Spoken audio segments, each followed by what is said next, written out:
Good morning, Travels with Dottie here, and this is what's become a weekly comment video. I get wonderful comments. I still pretty much read them as they come in. If my phone's near me, it sends in a little alert that I get a comment, and you'll notice you'll get a like and a love almost right away. It's because I'm on top of it, and because I make it a part of my day. And I always make a time. I read them all. I really do read them all. Some of them I answer in writing, and many of them I answer on these weekly videos. I hope you enjoy that. 99.9% of comments are just wonderful. There's a small minority that are not so wonderful. And I wanted to take a minute to give you some tips on what I think is really good etiquette on YouTube. This is what I do. Okay. I watch a lot of YouTube videos. I love YouTube. And there are certain videos that I watch and I'm moved to say something encouraging to the author because I enjoyed the videos. So I get out there and I say something nice in the comments. There are videos where I'm not all that entertained. And sometimes I even disagree with what they're saying, and sometimes vehemently disagree with what they're saying. So do I go out and express those ideas? No, I don't. My policy is, if the old adage, if I don't have anything nice to say, I don't say anything at all. I'm blessed to watch free content. Yeah, you got to watch some advertisement, but it's when back in the day when we just had TV and we had 3 TV channels and commercials, did we say it's not free? Of course it was free. You just had to watch the commercials, and YouTube isn't any different.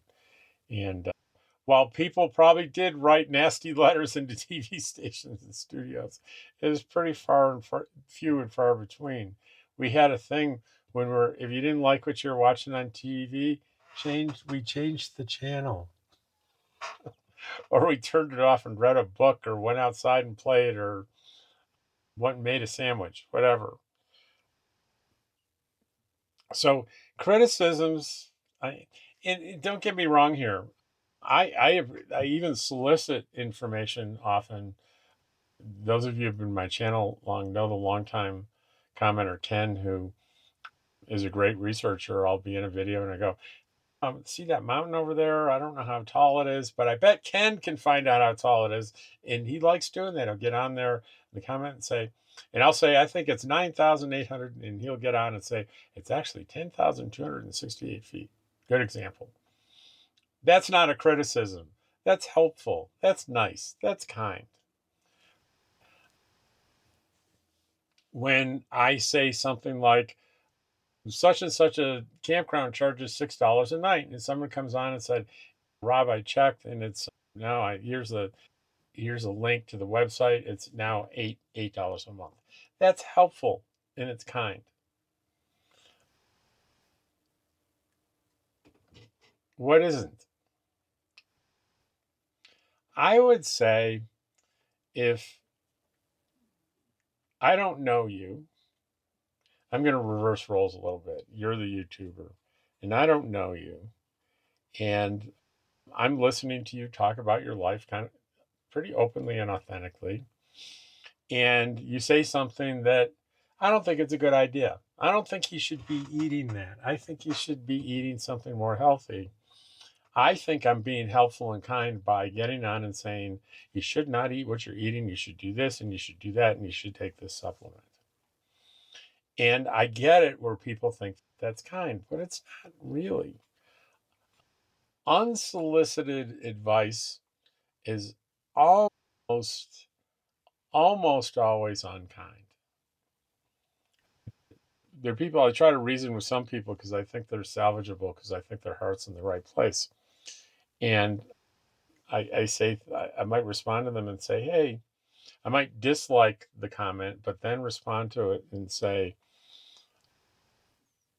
how do you think that you would react if I, out of nowhere, made suggestions about how you're running your household or how you cut your lawn or how you treat your kids?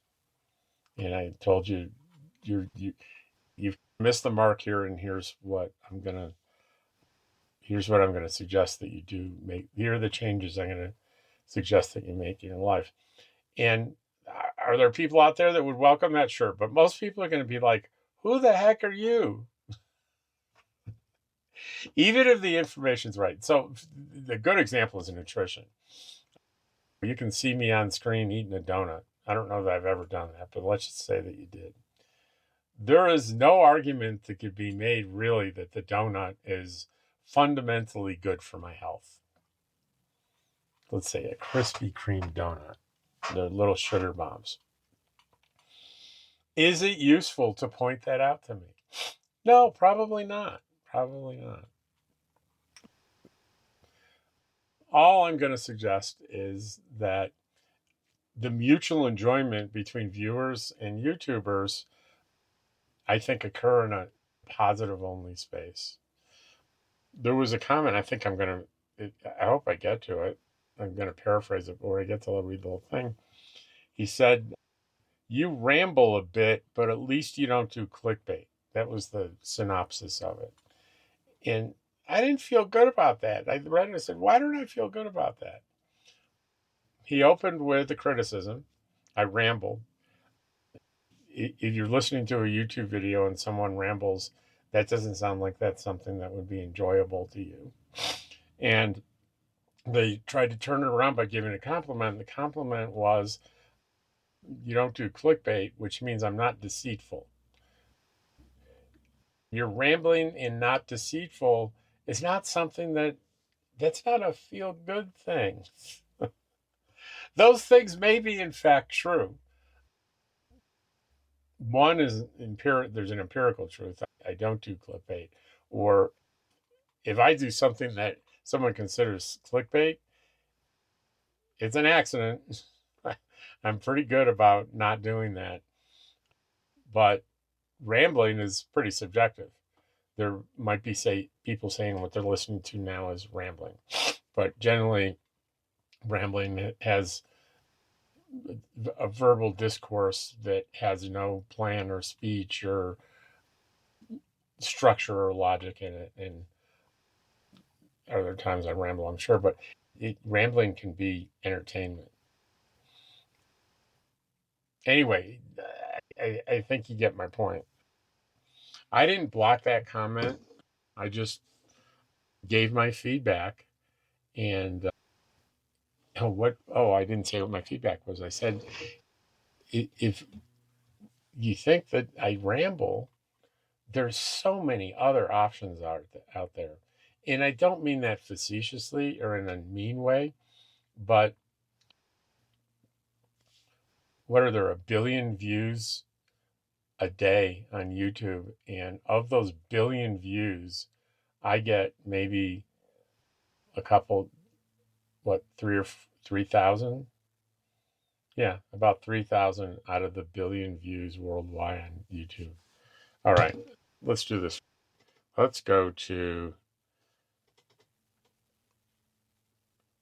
how many views per day are there on YouTube?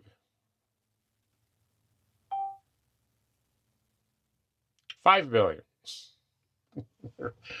It's not one, it's 5 times what I thought, 5 billion. And I get,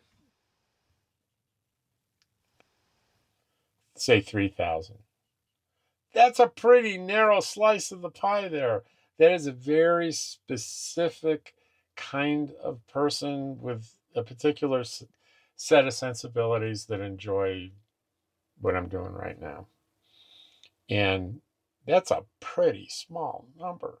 So I fully expect, I'm not going to be your cup of tea. If the average person, this is a channel that you're going to have zero interest in.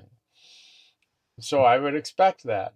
And I don't expect people with no interest in my channel to get out and watch it and then start bombing me with criticisms about what's wrong with my channel.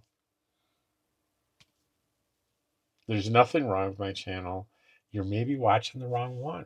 You could, there's so many options out there. If people can do 5 billion views a day, there are more options than you could possibly even connect with briefly in a lifetime.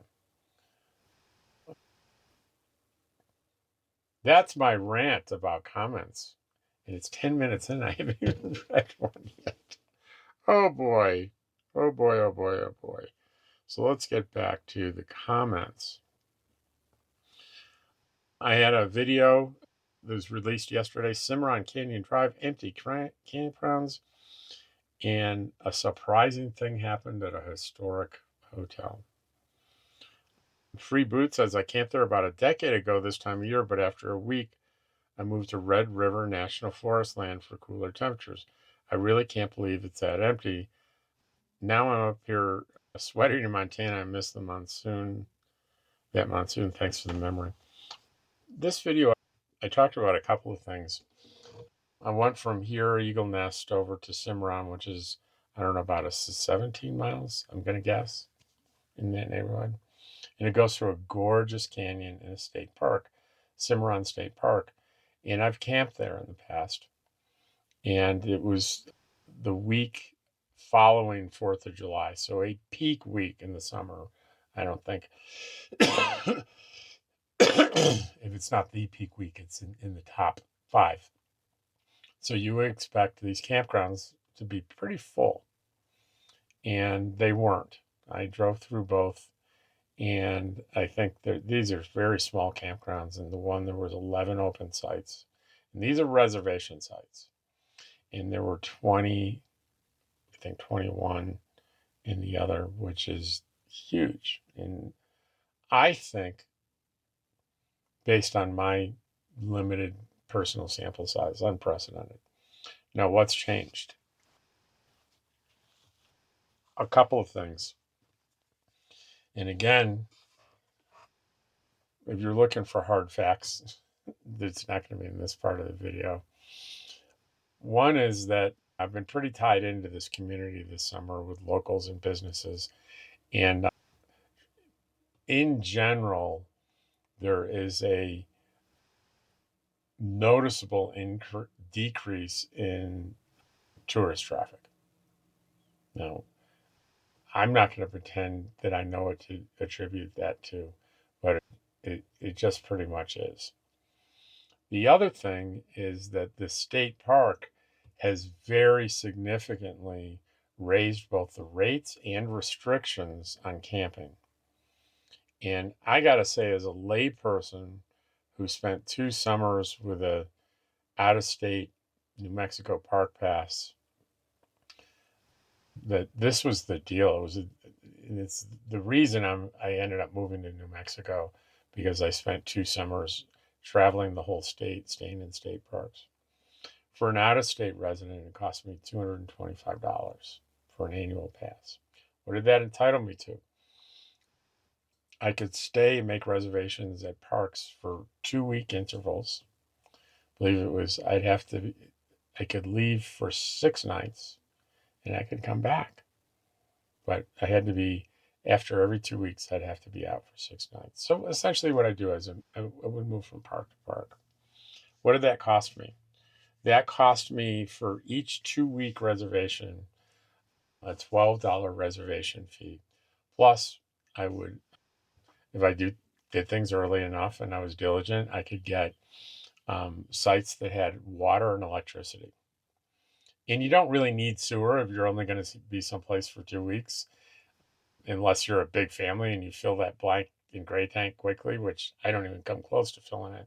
So it was, they always had a dump station. So I would leave at the end of 2 weeks, drive by the dump station, dump. So all I needed was water and electric. And it was beautiful, beautiful sites, big wide sites with gorgeous views. $11 a night. So let's do a little bit of math here.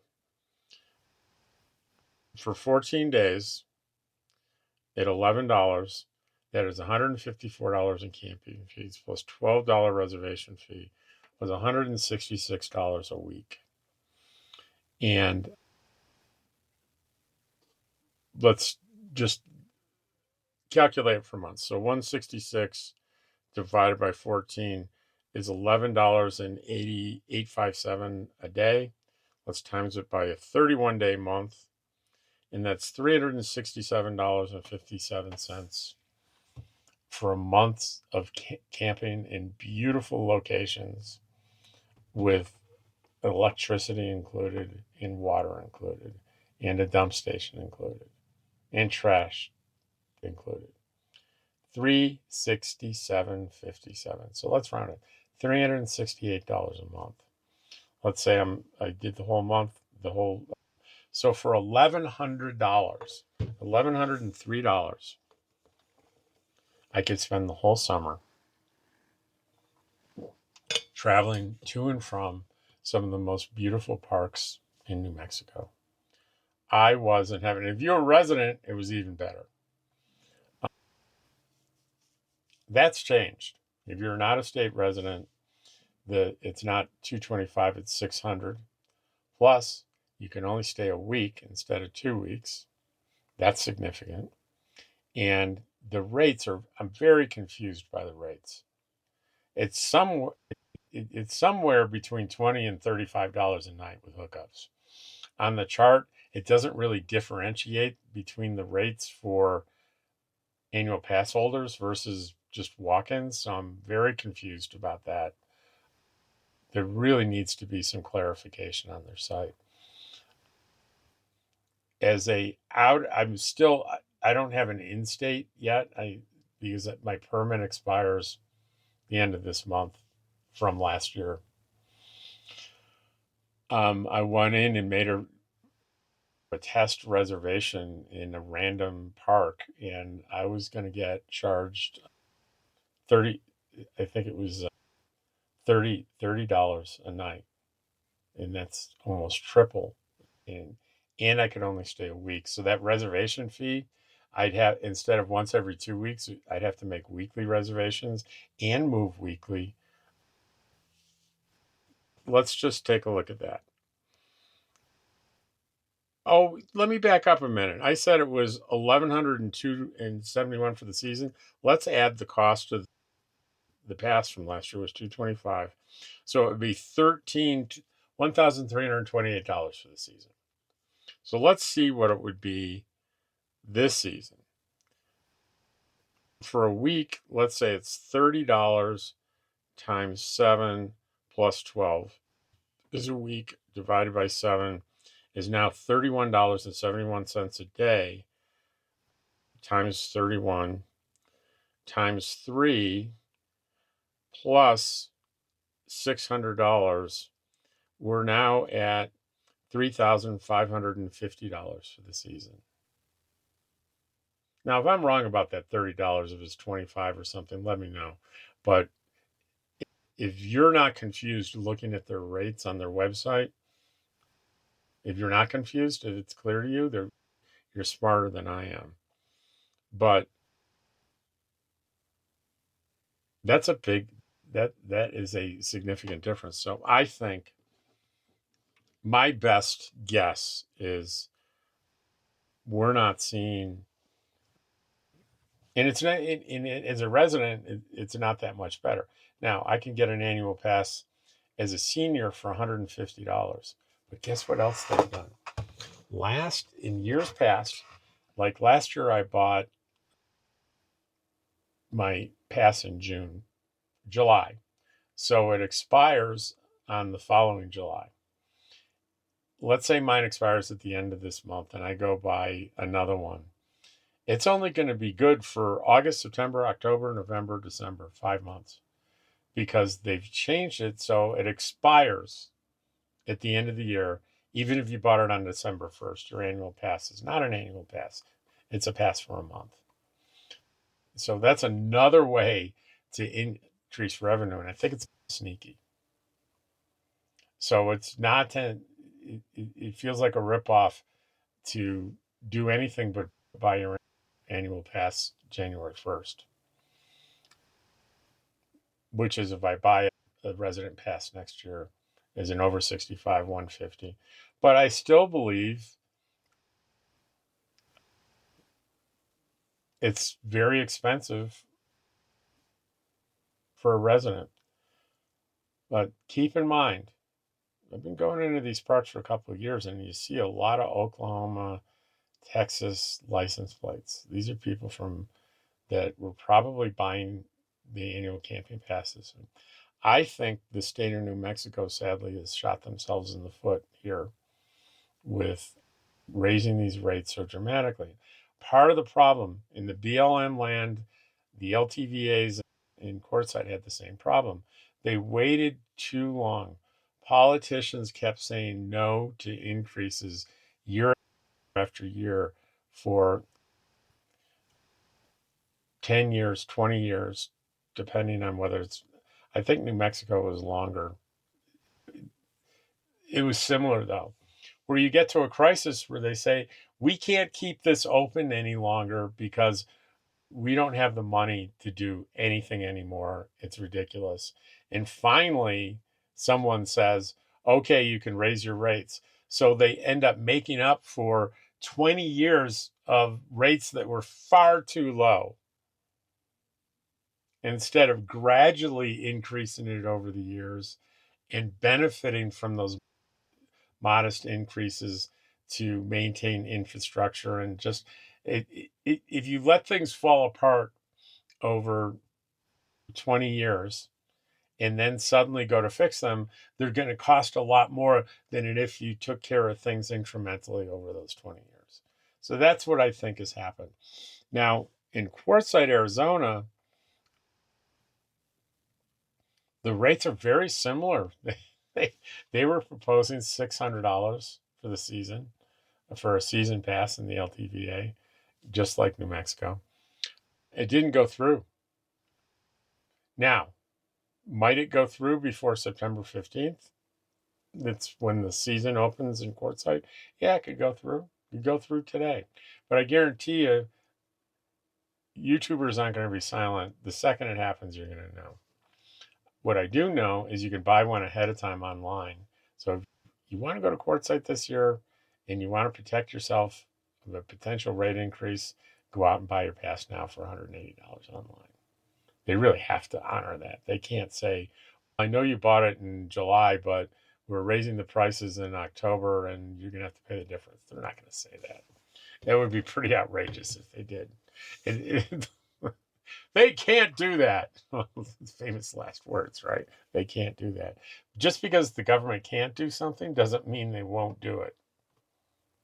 Right? Anyway, that's one comment I've read. One comment. Oh, here's another one. Pam Lewis says, last time we got an annual camping permit, we paid $100 for a senior permit for a year. The daily charge was $4 a day with electric and water. Why they've raised the fee so much, I have no clue. We used to camp at Brantley and Bottomless State Parks. I've been to both those. But since the prices have increased so much, we haven't done any camping, mainly because I'm on oxygen 24/7 and need power to run my concentrator. We have a generator. To love to camp. My husband and I just visited the St. James Hotel today. And this is the one where I said in the title, there's a surprise. I walked into the lobby and not a soul was in there. I videotaped the lobby area. The lady came out and told me no video was allowed. I apologized to her and promised I would not do it again. Did not see any signs walking in that said no videos. It's hidden. It's a paper printed out sign, 8.5 by 11. At the other side of the lobby. It's not anywhere where you walk in. And you have to get close and read the whole thing before you get to that rule. We ate in the restaurant and then walked around, took only photos. I was disappointed not to be able to go upstairs and take a picture of room 18 door, which is closed to the public because of a ghost living in the room. I will definitely be checking out your previous videos that you made there. Yeah. The ghost room, I was gotten special permission and they unlocked it and let me in there and film in there. I've got two or three St. James Hotel videos. And the St. James Hotel is a very famous hotel. Let me give you some facts about this hotel. It's, I think it's very fascinating. See, I'm pretty sure there's a Wikipedia entry on here. Where are St. James Hotel? Wikipedia, Cimarron, New Mexico. It's located in Cimarron, and today guests can stay at the historic section or a modern edition. It's on the National Register of Historic Places. And the history is it was first built in 1872 on the recommendation of U.S. President Ulysses Grant by Henry Lambert, personal chef to President Abe Lincoln. Lambert moved west and settled in Elizabethtown, which is a ghost town there, just a couple miles from here. Much of the surrounding area was owned by a gentleman named Lucian Maxwell, which, if you're up here and know a little history, that's a prominent name, prominent landowner. In the day, St. James was visited by many famous lawmen and notorious outlaws, was the scene of many murders. A favorite saying in the area became, it appears Lambert had himself another man for breakfast. And the usual question around Cimarron was, who was killed at Lambert's last night? It was called Lambert's before it was called St. James. Wyatt Earp and Morgan and their wives stayed at the inn on their way to Tombstone, Arizona. Jesse James always stayed in room 14. Buffalo Bill Cody stayed at the inn and took an entire village of Native Americans living nearby on the road with his show. The outlaw Davy Crockett, a descendant of the original Davy Crockett, killed 3 Buffalo soldiers inside the hotel's bar in 1876. Other notable customers were Clay Allison, Blackjack Ketchum, and Annie Oakley. When they replaced the roof of the St. James, they found many bullet holes. A double layer of hardwood stopped anyone sleeping upstairs from being killed. So, I've been going to the St. James and filming it in the few years I've been coming here. And it's been a lot of fun, and it was a mutually beneficial situation. Until last year, they announced they were closing permanently. They put it on the market, and it was sold. And on this trip, I'm in the car. I'm excited about talking about doing a fresh tour and taking everyone through the hotel. One of the fascinating things, they have the famous people had their favorite rooms, and they have those rooms marked as you go through, especially up on the second floor. It's fascinating to stand there and look into a room and realize that Wyatt Earp slept here in this room. And they have guest registers that are original. You can see his signature. They have artifacts. It's like a museum all over both floors of the hotel. Also, there's a famous story about room 18, which a guy, it's legend and probably not true, but it's a fun story. This guy's in a poker game in the hotel. He actually wins the hotel from the owner. And on his way back to this room, he was shot in the back and died and never collected. And it says that the room he was in, room 18, has remained haunted ever since. And there are all sorts of stories. So they put a big padlock on it. They don't let guests stay in it or go in it anymore.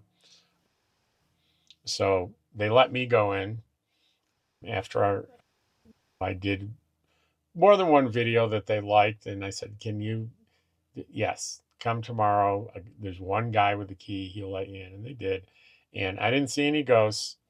And I was a little disappointed because when I went in, every surface was covered with little pieces of memorabilia and stuff. It seemed a little touristy, the inside of the room. So it must be set up for giving tours. Although I didn't, they didn't say they gave tours last year. But anyway, I'm digressing again. So I'm all excited. I went in there, and before I walked in, I think I even mentioned these are no new owners, so I have to ask for permission to film. Because here's the deal: if you don't know this, I, as a YouTuber, I can film anything my heart desires in public and anything I can see from public. Private property is not the same.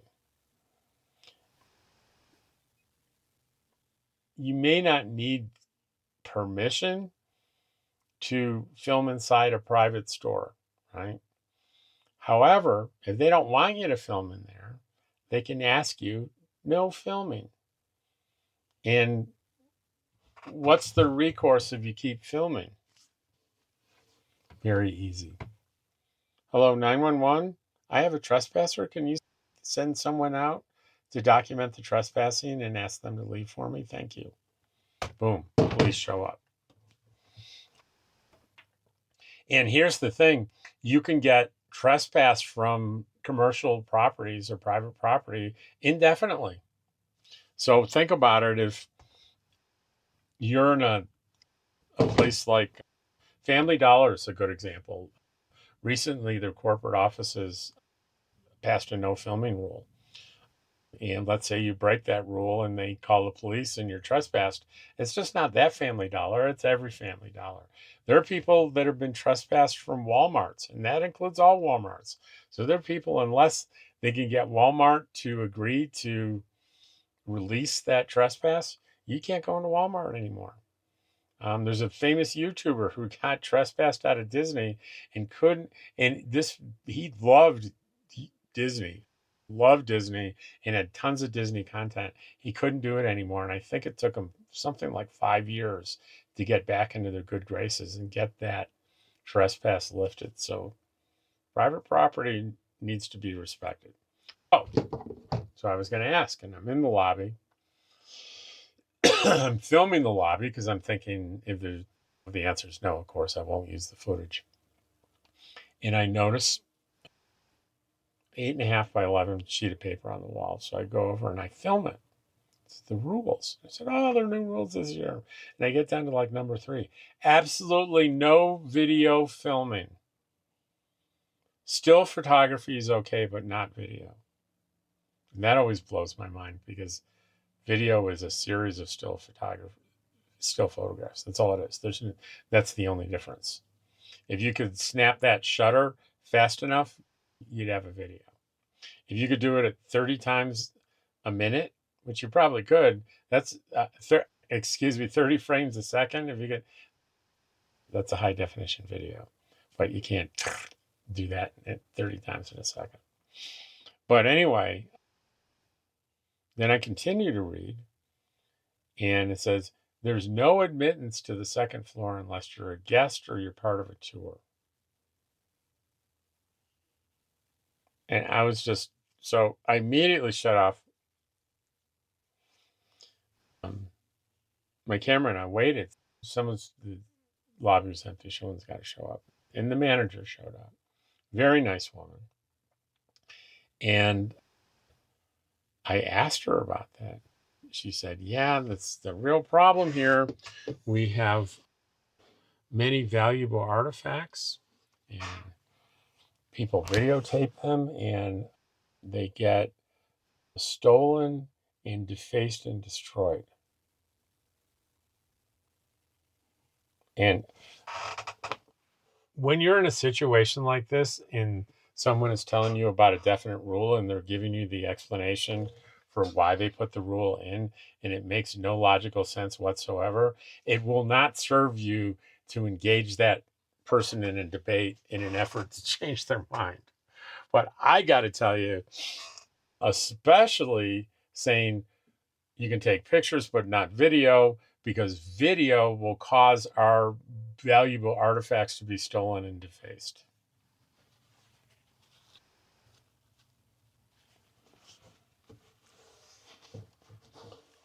I don't know what that means. Does it mean I'm afraid if there are videos on YouTube, too many people will come to my business? Really? Is that what you want? If droves of people came in to see and tour the hotel, some of them would stay, many of them would eat, you could sell stuff, you could make a fortune. So it's like the lady was very kind, but it made zero sense whatsoever. And I was really disappointed. But I do have, if you're interested in this hotel, I'll do it again. I'll put at the end of this video, I'll have a place where you can click on. I think I have 3 St. James videos that I think are pretty neat, pretty interesting. But that was just crazy. Just crazy. So here we are. 36 minutes. I've read 2 reviews. They're not reviews. Sometimes they're reviews. They're comments. On what's shocking inside this art gallery store is a really great art gallery store, gift shop here, owned and run by a lady that is one of the premier real estate people in the area. And we did a tour. Pete Diaz says, would love to own one of those tables with the turquoise inlays. Amazing talent in that gallery. It's real artisans sell stuff in this gift shop. It's really great. Let's see. Back to the Cimarron Canyon, empty campgrounds, and the hotel drive. PTS says, spectacular scenery, especially being from South Florida. I hope to experience some of it in the future. Pete, you are jealous of me being up here and this beautiful scenery, but guess Pete lives in Key West. I would love to spend a month in Key West. I really would. I've always had a fantasy to spend some time down there. I even lived in Florida for a while, but never made it to the Keys. But I understand it's an amazing place to spend time. Dee Dee Cornell, good afternoon, Mr. Rob, Dottie, and George. Let's see. Terrell says they make many different frozen dinners. You can have pick a different one for every meal. And that was part of that video. We went through a little local grocery store, did some shopping.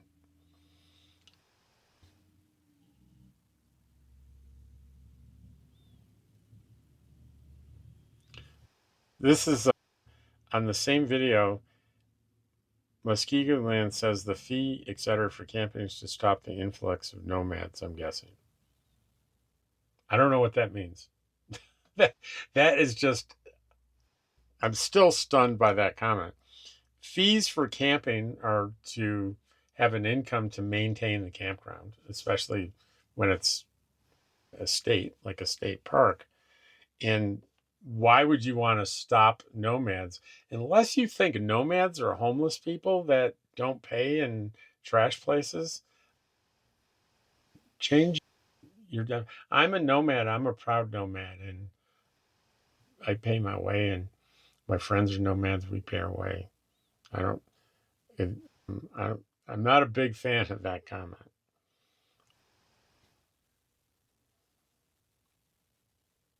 I spent some time hiking Philmont one summer when I was with the Scouts Fun Place. I mentioned that in that video. That's North Carolina Fish Boy. And yeah, it's, I asked, I said, I know the Philmont Ranch here owned by the Boy Scouts is big. I can't remember how many acres. So I said, Ken, speak up here. And he did. He said it's 140,177 acres.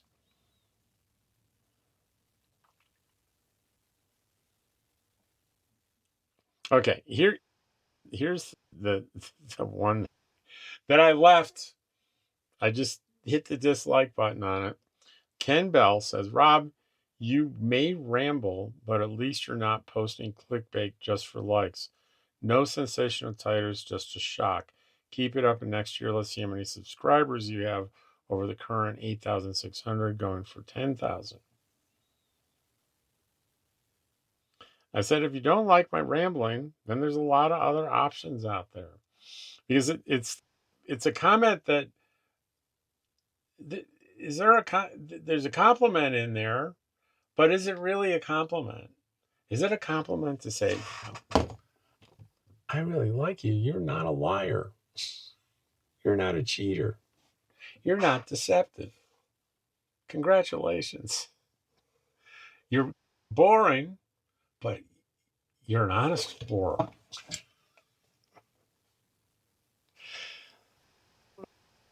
Let's see.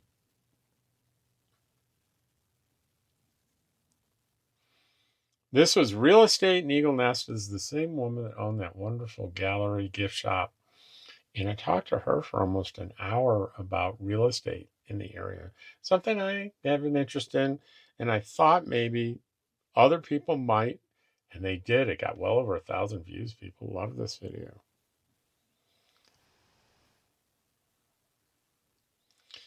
Shauna Lee Lang says, great resource, the things you can learn by talking to an area realtor.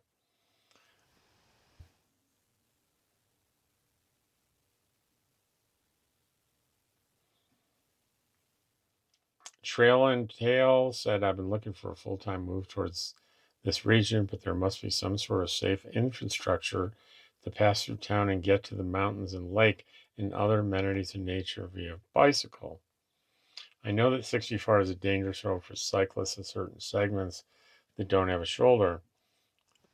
Does this region have a shoulder safe for bicycle on 64? How far is it safe? I don't know the answer to any of these questions. I do know that everywhere that I know on 64, I would not ride a bike, and I very rarely see anyone riding bikes because you would have to ride on the road. And if you needed to get off on the shoulder, it's dirt and rock, and it would be awful.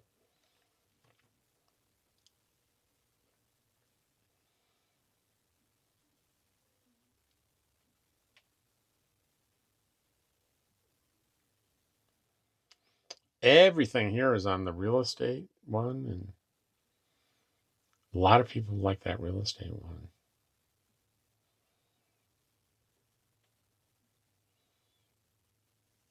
Yeah. I did this one, real cost of full-time RV living from someone that's lived it. That's me. And I got quite a few comments. So let's go through some of those. Okay. It's saying no comments. That's not true. So let's look at it a different way.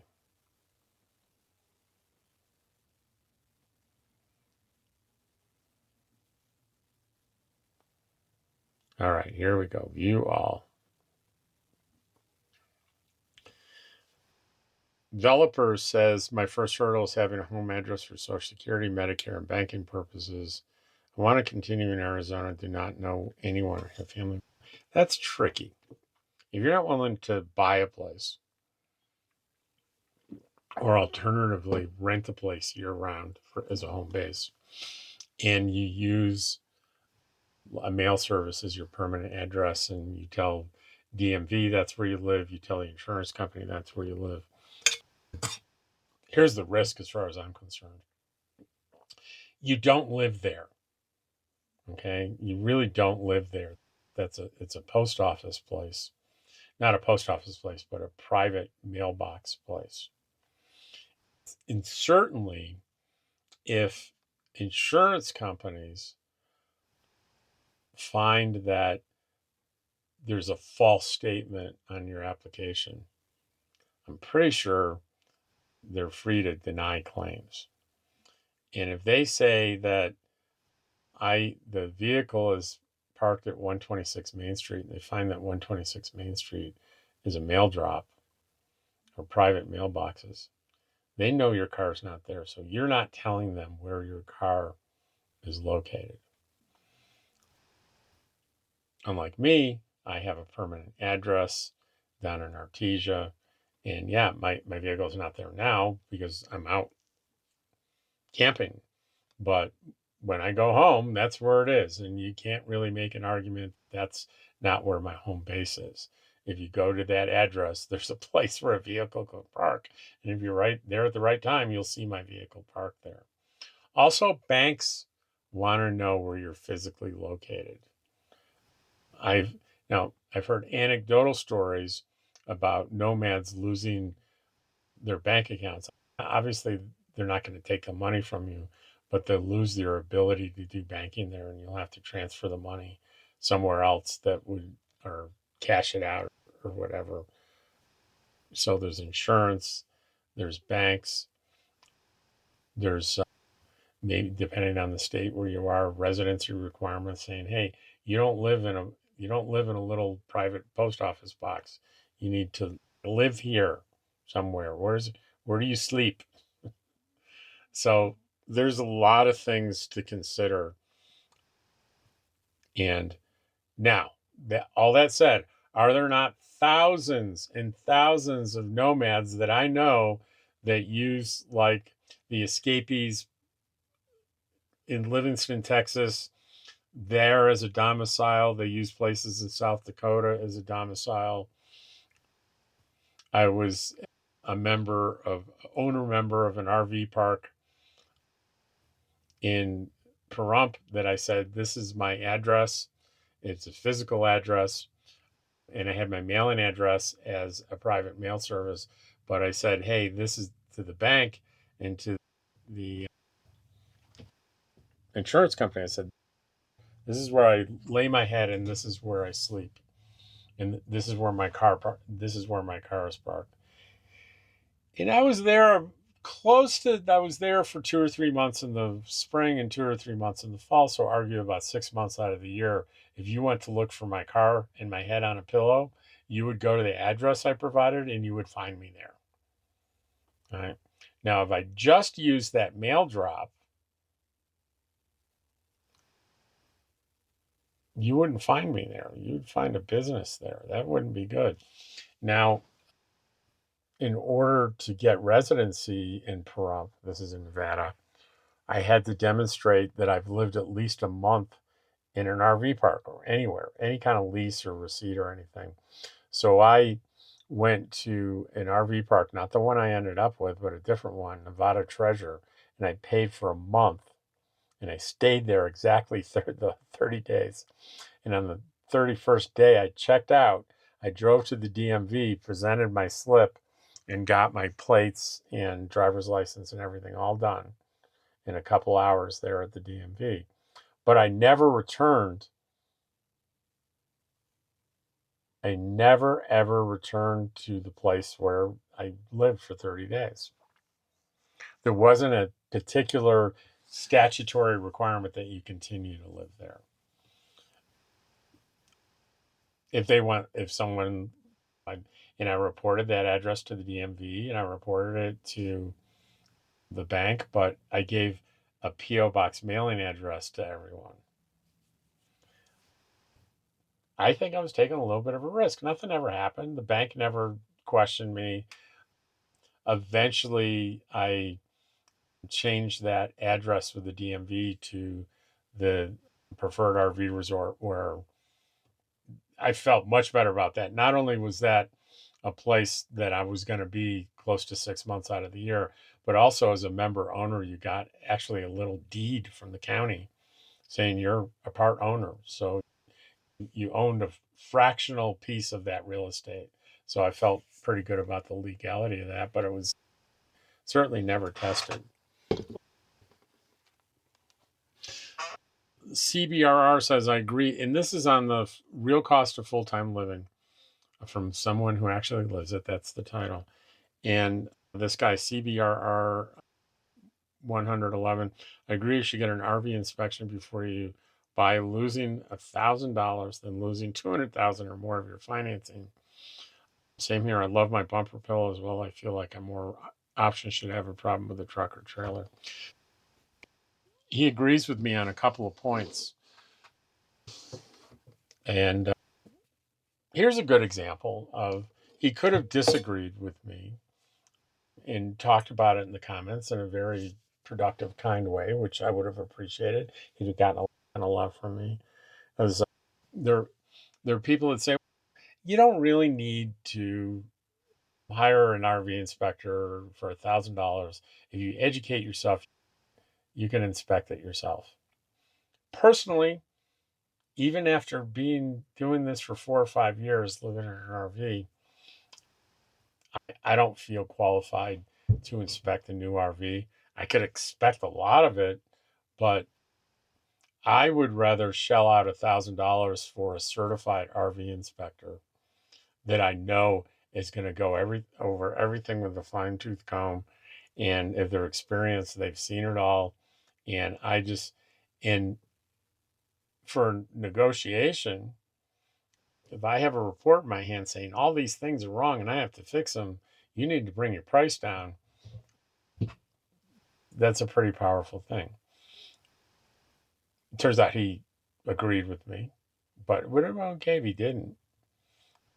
I would have answered how I answered is now.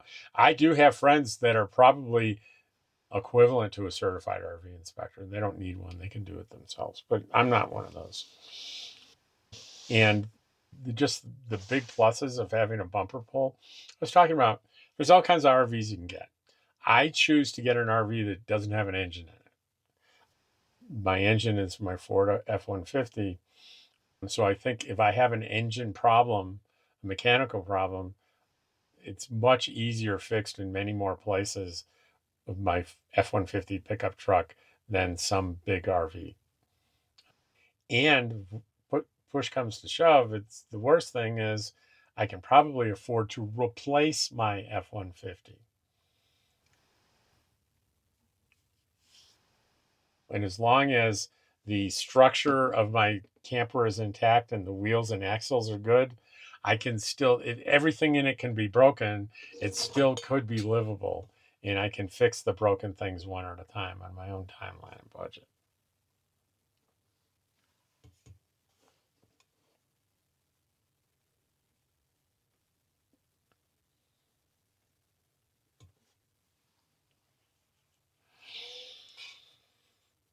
Let's see.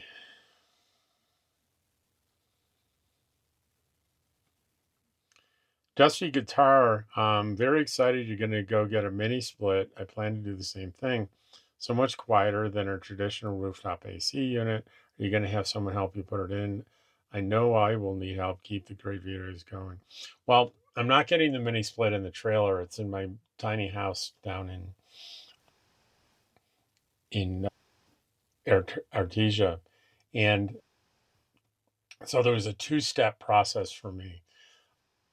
I got familiar with someone that had a particular make and model mini split that they ran on a daily basis, actually in a little office.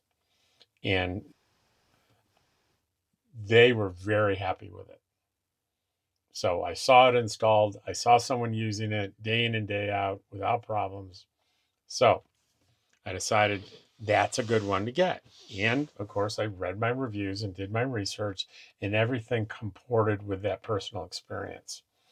So I think it was a little under $500 for a 12,000 BTU air conditioner. And someone's going to ask, what's the brand? Give me a second. I will pull it up here and tell you exactly what the brand is. I bought it on Amazon. Yes, I did. Orders. Orders. Was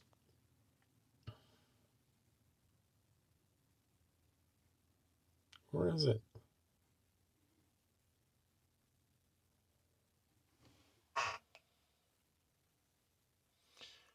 I guess I'm going to have to search for it.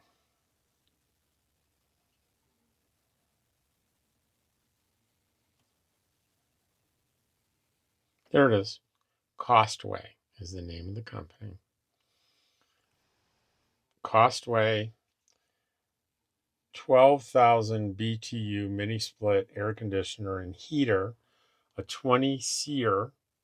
That's a efficiency rating. cools rooms up to 750 square feet. My tiny house is about 300 square feet. So there it is, $459. Do you think that's it? $459? Plug it in? No, no.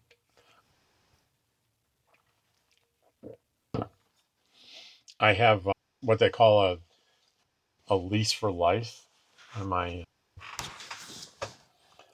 tiny house, and it's the equivalent of owning it, right? You, instead of paying monthly, you pay a upfront several $1,000s.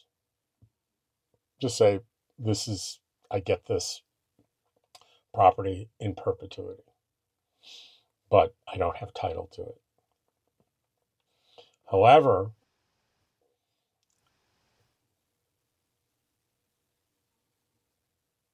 that you're making improvements to places that you don't own. Yeah, I do, because I have the landlord, the owners,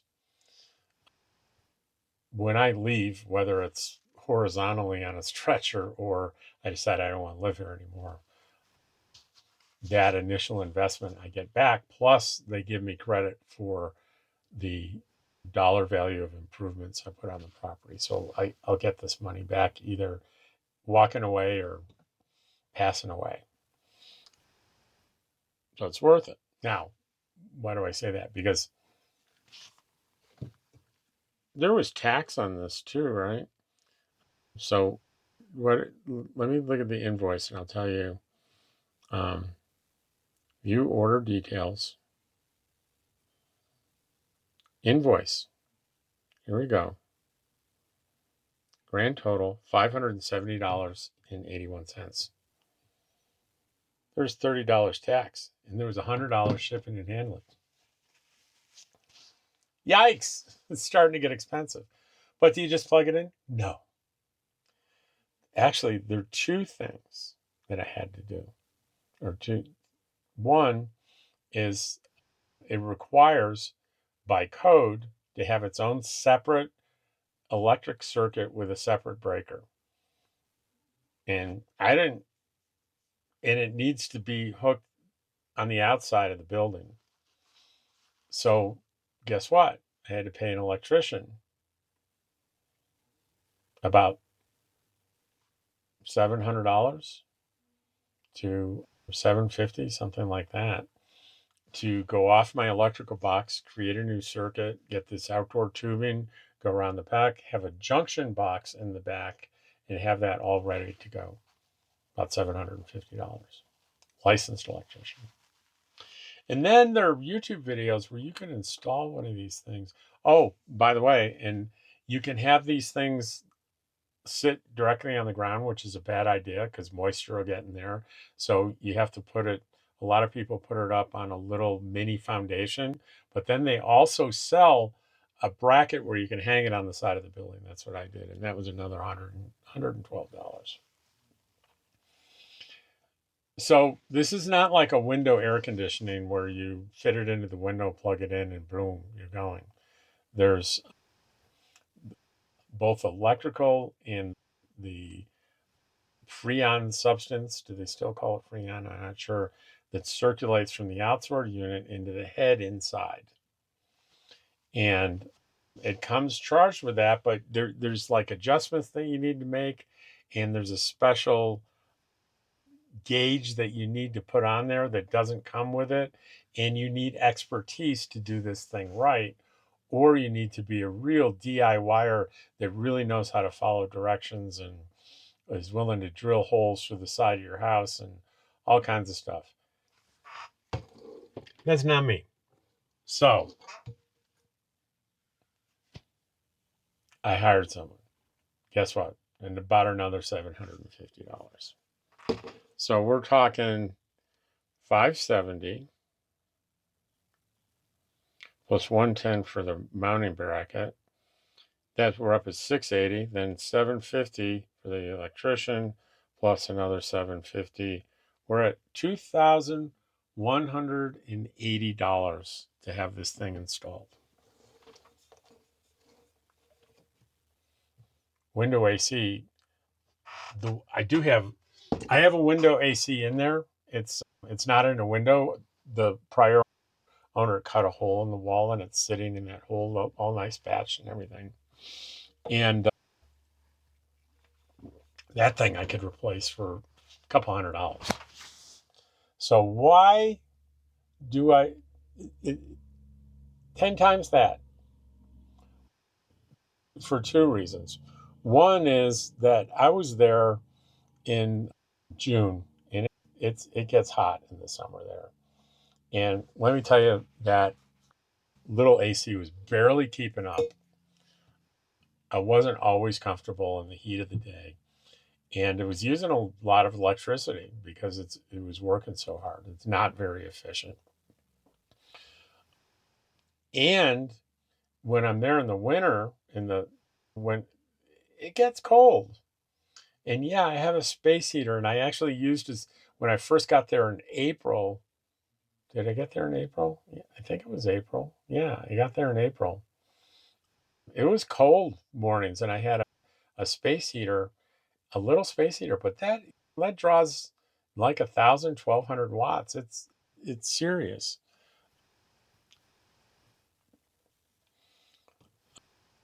This mini split also does heat. It has a heat pump, and it's very efficient, and it's pretty ideal climate for that.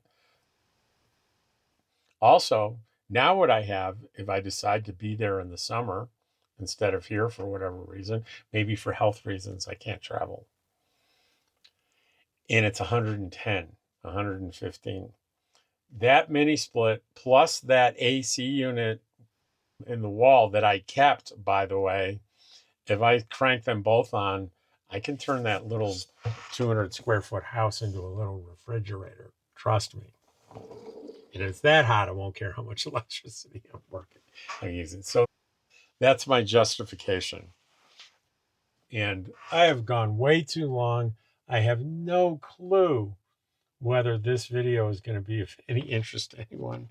I don't think I read more than 10 comments. I just went on and talked. We'll see how this does. And if you liked it, bless you. If you didn't, I'm not going to consider it rude to say, Rob, I'm a longtime listener, but the video I just watched, I'm not gonna be a fan of that if you do it again. That's a nice criticism. That's maybe useful criticism. There are ways to deliver bad news to people that for where there's kindness. That's all I ask. Take care.